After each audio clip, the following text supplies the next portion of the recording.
Okay, we're going to look at symmetry of shapes in this lesson, and there's two types of symmetry we're going to look at.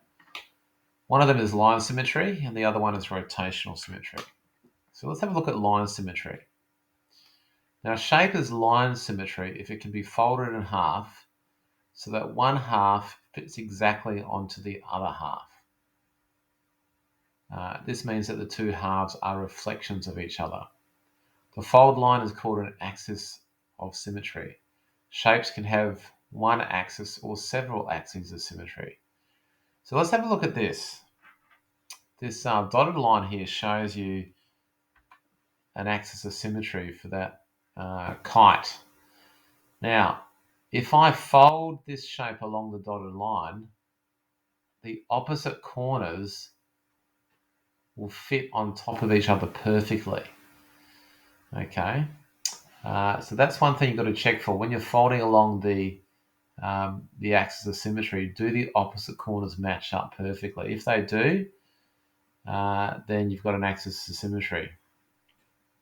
That axis of symmetry is what we call a reflection line or a mirror line. So each point on, if I draw a line at 90 degrees to that line, and a line at 90 degrees to this line, if I had a ruler. Now that distance there is equal to that distance there, and that's true for every point on this shape. So the distance from this point here, the distance from there to the dash line is the same as the distance from the other point to the dash line. Okay, that distance there and that distance there are the same as well. Okay, so you've got to think of the axis of symmetry as a mirror line as well, where you can match pairs of points which are at 90 degrees to the mirror line, and each point is the same distance from the mirror line. Okay, so that's how we think about the axis of symmetry. Now you can have more than one axis of symmetry. There's one here. This shape has 4 axes of symmetry. So now this is going to be a practical activity because this is actually difficult to do for some shapes in terms of imagining where the lines of symmetry are. So for example, we already know for the kite that if I had a line, let's change the color here. So if I fold along this line here, that's an axis of symmetry. But if you try and fold across this line, that's not going to be an axis of symmetry because this point here, let me just change colors. This point here, if I fold it along that line there, then this point here will end up somewhere over here. It actually won't end up on top of the opposite corner because you're trying to get opposite corners to match. Okay, but if I fold the line, if I fold the shape along the vertical line there, then this corner here matches up perfectly to this corner here. They'll fold on top of each other. So that's going to be an axis of symmetry. Okay, so I'll rub out this line. That's not an axis of symmetry, but the blue line is. So that's an easy one. Now your job is going to be to cut these shapes out, to print this page out, and to try and fold along as many axes of symmetries as you can find. Okay, so now for the square, just to give you a heads up for the square, if you fold along the middle there, you're going to get an axis of symmetry because you're going to get this corner here matching up with this corner here, and this corner here matching up with this corner here. Okay, so that's an axis of symmetry. Now what if you fold along this line for the square?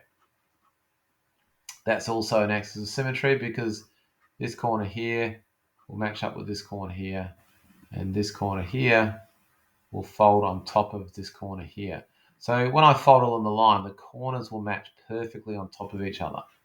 Okay, But for the square, there's actually more than two axes of symmetry. So your job is going to be to find those by cutting these shapes out and folding them in half. Okay.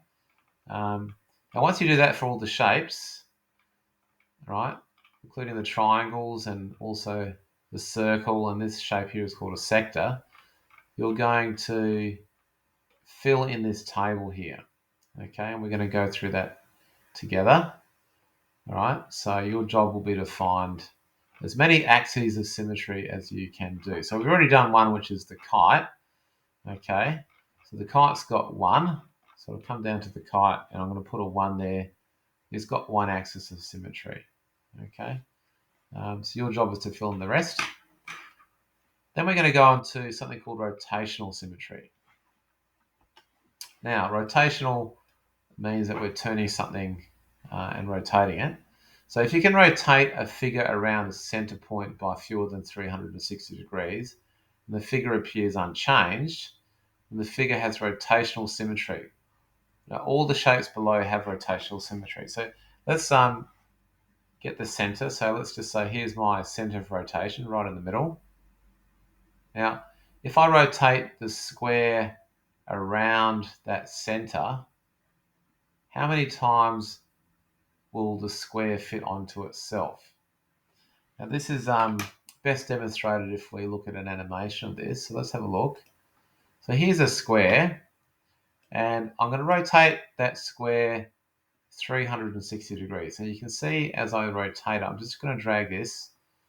Now, after a 90-degree rotation, it maps onto itself once, and then I do 180-degree rotation, and it's fitted onto itself twice, and then I rotate it again, and it's fitted onto itself 3 times, and then as I get to 360, it's fitted onto itself 4 times. So we say that the square has rotational symmetry of order 4, because when I rotate it about a center point, 360 degrees, it fits onto itself 4 times.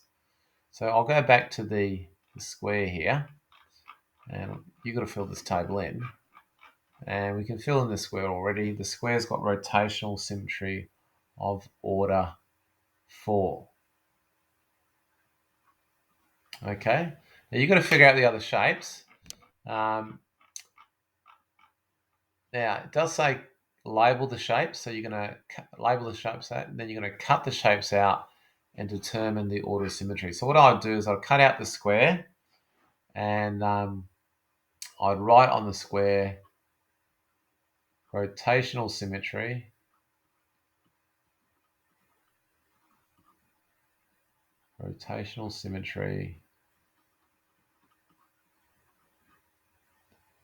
of order 4. Okay. Now, if you don't want to cut the shapes out, you can always just stick the entire page into your book. But the idea of cutting the shapes out is that you can turn them around. Okay, so if you don't want to cut the shapes and turn them around, then you're going to use this link here. To click on that link will take you to this page. We did the square already. If you drag, this will take you through all the different shapes. Okay, so if we look at the, not sure what that point's doing there, but we'll look at the rectangle there. I'm going to go back one there. You can see how many times a rectangle fits onto itself. Once, and then twice. So I could go back to the table there and say the rectangle has rotational symmetry of order 2. Okay, now every shape that you do up here will have rotational symmetry of at least 1 and maybe more. Okay, so if you come back to the rectangle, which is here, I would write on that rotational symmetry